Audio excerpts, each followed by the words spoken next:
السلام عليكم ورحمة الله وبركاته. ازيكم يا حبايبي؟ عاملين ايه؟ وحشتوني. النهاردة هنعمل مع بعض وصفة خطيرة. هنعمل النهاردة وصفة قلب السوشيال ميديا كله. النهاردة هنعمل كبسة، بس مش اي كبسة. هنعمل النهاردة كبسة إلهام. ايه كبسة إلهام دي؟ هي كده، هي اسمها كبسة إلهام.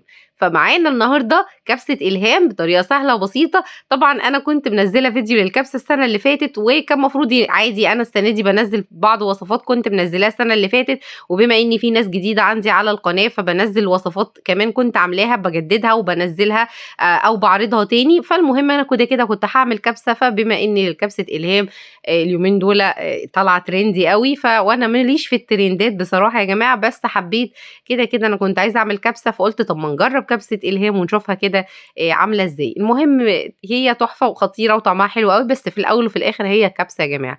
الرز بتاعها بس بيبقى فيه صوص شويه، يعني مدي على صوص كده زي رز الريزوتو، وبتتقدم معاه سلطه خضراء وسلطه سلطه زبادي بالنعناع بالخيار زي ما تحبي. شايفين الطبق الخطير؟ تعالوا بينا بقى نشوف المقادير. اول حاجه كده معايا هنا معلقتين كده 3 من زيت الزيتون، وهننزل عليهم بالبصل بتاعنا. بصل بقى زي ما تحبي، عايزه تكتري بصل عايزه تقللي بصل دي براحتك. انا نزلت ب3 بصلات متقطعين مكعبات. برضو البصل ممكن تعمليه سلايسات او تعمليه جوانح او ميزو مونيتا، يعني تعمليه جوليان كده وتنزليه ويبقى قطع كبيره براحتك خالص. اهم حاجه بقى تسويه البصل، احنا عايزين البصل بتاعنا ياخد لون، مش يبقى لون فاتح، لا لازم ياخد لون. وهي دي بقى التركه بتاعت إلهام في البصله، انها تحمر البصله شويه عن التحميره المعتاده للرز الكبسه. يعني دايما احنا الكبسه بتبقى البصله متشوحه تشويحه خفيفه. برضو الكبسه انا كنت منزلها لكم قبل كده، كنت ضايفه عليها كمان بشر جزر، و يعني فيها اضافات كده كنت مزوداها. طبعا هي لا، قالت انا هحط صلصه طماطم وطماطم، احنا مشينا ورا إلهام وعملنا الكبسه زي ما هي قالت لنا عليها. المهم طلعت بصراحه طعمها حلو، ولكن كبسه في الاول وفي الاخر. الناس اللي بتحب الكبسه ودقت الكبسه او اكلت كبسه او بتعمل كبسه هتلاقي نفسها مفيش ديفرنسه، غير ان الرز نفسه بس بيبقى فيه صوص كده شويه، وهي دي الديفرنسه. ولكن كل حاجه يعني اجوالي. المهم معايا بقى هنا اي بهارات بتحبيها حطيها، كبسه يعني بهارات. حطينا قرفه وحطينا قرنفل وحطينا حبهان، دي انا بتكلم على الحاجات الحب، وحطينا ورق لوري وحطينا لومي، دي كل الحاجات اللي هي ايه الحصى. وحطينا كمان ينسون نجمه. طيب ايه الحاجات البولفري بقى او اللي هي السبيتي اللي هي المطحونه؟ حطينا كركم وحطينا كاري وحطينا بابريك وحطينا 7 بهارات، وحطيت كمان شويه من بهارات الروست بتاعت الفراخ، وحطيت فلفل اسود. حطيت الفلفل الاسود مباشر على الفراخ كده، وتبلت الفراخ بالفلفل الاسود عشان انا دايما بحب الفراخ يعني تبقى واخده كده ايه طعم الفلفل شويه. المهم طبعا الفراخ التركه طبعا الاساسيه كبسه يعني الفراخ مخليه من الجلد، معروفة دي كبسة تشيل الجلد على طول. عايزة تعمليها بالجلد براحتك يا جماعة، مفيش مش فارقة يعني، بس هما بيعملوها كده. وحطيت بقى ايه معلقة كبيرة من الجنزبيل المفروم والثوم المفروم، معلقة كده محترمة، يعني معلقة من الجنزبيل ومعلقة من الثوم، تبقى معلقة كبيرة كده مليانة. المهم هي دي جنزبيل مفروم وثوم مفروم. ما عندكيش جنزبيل فريش حطي جنزبيل بودر نص معلقة كده، او معلقة من المعالق الصغيرة. تمام. وحطينا بقى الفراخ لغايه ما اخدت الوش الخطير المكرمل للقمر ده.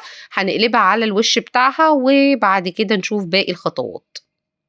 يعني تركه في ان البصله تتشوح معانا تشويحه، بس انا ما حرقتش البصله، خدوا بالكم عشان البصله تتحمر ما تتحرقش يا جماعه. خدوا بالكم ان البصله تبدا تاخد لون زي ما شفتيها كده بالظبط، وانا موريها لك في الفيديو، وما سرعتش الحته دي. اخدت اللون نزلت عليها بالبهارات. البهارات بقى هي اللي اديتها تيست اللون الاكتر شويه. ونزلت بكوبايه من صلصه الطماطم. هم طبعا بيحطوا طماطم مضروبه وبيحطوا معلقتين من صلصه، ولكن صلصه الطماطم دي تغنينا عن كل حاجه. حطي كوبايه كده محترمه من صلصه الطماطم. وحطيت معلقه كبيره من هريسه الشطه، وتقدري بديل هريسه الشطه اللي انا حطيتها تحطي قرنين فلفل سبايسي او 3 قرون فلفل سبايسي. انا ما كانش عندي، كان عندي هريسه الشطه، حطيت معلقه من هريسه الشطه كده محترمه.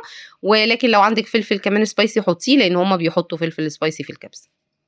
زودت بقى الميه، ميه سخنه طبعا، لحد كده ايه ما تغلي وتاخد وتدي وتستوى معايا الفراخ. وبعد كده ايه هما بيحطوا الرز على الفراخ في الحله. انا لا، بحب اشيل الفراخ واحطها تتحمر عشان انا بحب الفراخ بتاعتي متحمره. تستوى في الصوص وكل حاجة، وبعد كده أنزّل الرز، ولكن الفراخ لازم أحمّرها برّه، وطبعًا دي حاجة ترجع لِك. الكبسة عامةً بتتقدّم بيبقى الرز مستوي مع الفراخ في نفس الحلة أو في نفس الطنجرة زي ما بيقولوا أو الطنجرة زي ما بيقولوا، ولكن إحنا طبعًا يعني على حسب كل واحد وذوقه في الأكل. أنا باحب الفراخ متحمّرة ومتنشفة، وحتى أولادي كده، فما بيحبوش تبقى الفراخ فيها صوص كده ومستوية مع الرز. الحالة الوحيدة اللي ممكن ياكلوها كده في الرز البريم بتاعنا أو رز البريم اللي معمّر يعني بالفراخ. المهم طلّعت كده الفراخ بتاعتي، كانت استوت معايا تسوية كاملة، الفراخ بقت بتتفصفص مننا، يعني إحنا قلّبنا الفراخ يمينًا ويسارًا ومع المَيّة طبعًا والبهارات وحطينا ملحنا وكل حاجة تمام التمام. الفراخ استوت وخلاص هتبدأ تتهرى وتتفصص من بعضها، رُحت مدخّلاها تاخد لون كده وتتشوّح. معايا كوبايتين كبار من الرز البسمتي على كمية السوائل، بس أنا هاضيف لها شوية سوايل تاني، لإني طبعًا ده ما كانش كفاية لتسوية الرز. لازم نغطّي الرز كده إيه بشوية مَيّة كده حلوين. حلو الكلام؟ هنقلّب بقى ونسيب الرز يعيش حياته، يستوى، ولازم الرز يبقى فيه صوص، فأنا هازوّد له كمان كوباية من المَيّة السخنة كمان. حلو الكلام؟ يعني هنا كده كنت أنا تقريبًا ضِفت كوباية كمان من المَيّة، علشان أنا عايزة الرز يستوى ويبقى كمان فيه صوص، ما يبقاش نسري. لو أنتِ عايزاه نسري يبقى كمية المَيّة اللي إحنا حطيناها في الأول دي بس كفاية أوي كده، ولكن إحنا عايزين الرز نسري، عايزين الرز قصدي فيه صوص كده زي الريزوتو، لازم نزوّد له شوية سوايل. وكده كانت الفراخ اتحمّرت والرز استوى، وعملنا سلطة خضرا زي ما قالت إلهام، الكبسة مع السلطة الخضرا مش مع الدقوس المرّة دي. المرّة اللي فاتت أنا كنت منزّلة لكم عامةً الكبسة السعودي دايمًا بتتقدّم مع دقوس، ولكن إلهام قالت السلطة الخضرا وسلطة الزبادي، وإحنا ما حبيناش نزعّل إلهام.